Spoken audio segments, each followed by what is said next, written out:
जय श्री राम।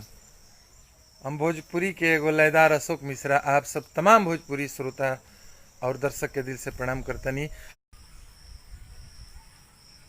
जब ले होश भइल तब ले सुनतनी जा कि राम मंदिर राम मंदिर राम मंदिर राम मंदिर। आज वो सब स्वाहा। दिल बहुत खुश बा, इतना खुश बा कि अब खुशी के व्यक्त करे खातिर कोनो ऐसा शब्द नहीं के मिलत ताकि वो उस शब्द बोल के अपन खुशी व्यक्त करी। बस अतने बुझाता कि बहुत मन गदगद बा, हृदय बहुत प्रफुल्लित बा।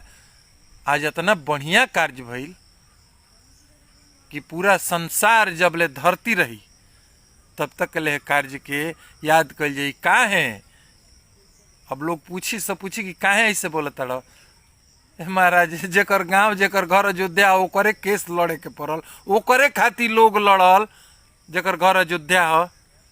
शर्म के बात रहला महाराज। यही बात से बहुत प्रफुल्लित बा कि घर ही के लोग घर के भगवान के मंदिर ना बने देते रहला। वो कैसन लोग हुई हैं, ये बात पर खुशी बा। असत्य पे पापी लोग पर धर्म के विजय बाटे, ऐसे मन खुश बा। हम सबके दिल से धन्यवाद करतनी। आज इतिहास बन गई, इतिहास फिर से दोहरा दिलस। आज हमारा राम जी के मंदिर के शिलान्यास हो गई। दिल से बधाई बा, समस्त देशवासी के बधाई बा।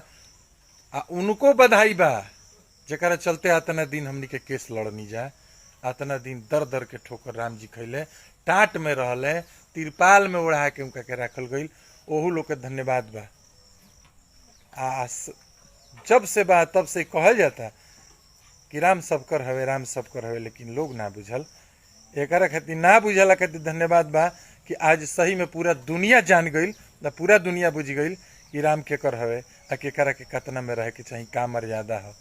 हम आदरणीय मोदी जी के दिल से धन्यवाद करतनी, वहाँ के पूरा टीम के दिल से धन्यवाद बा। पूरा समस्त देशवासी के दिल से प्रणाम बा और दिल से सब कोई बोली जय श्री राम।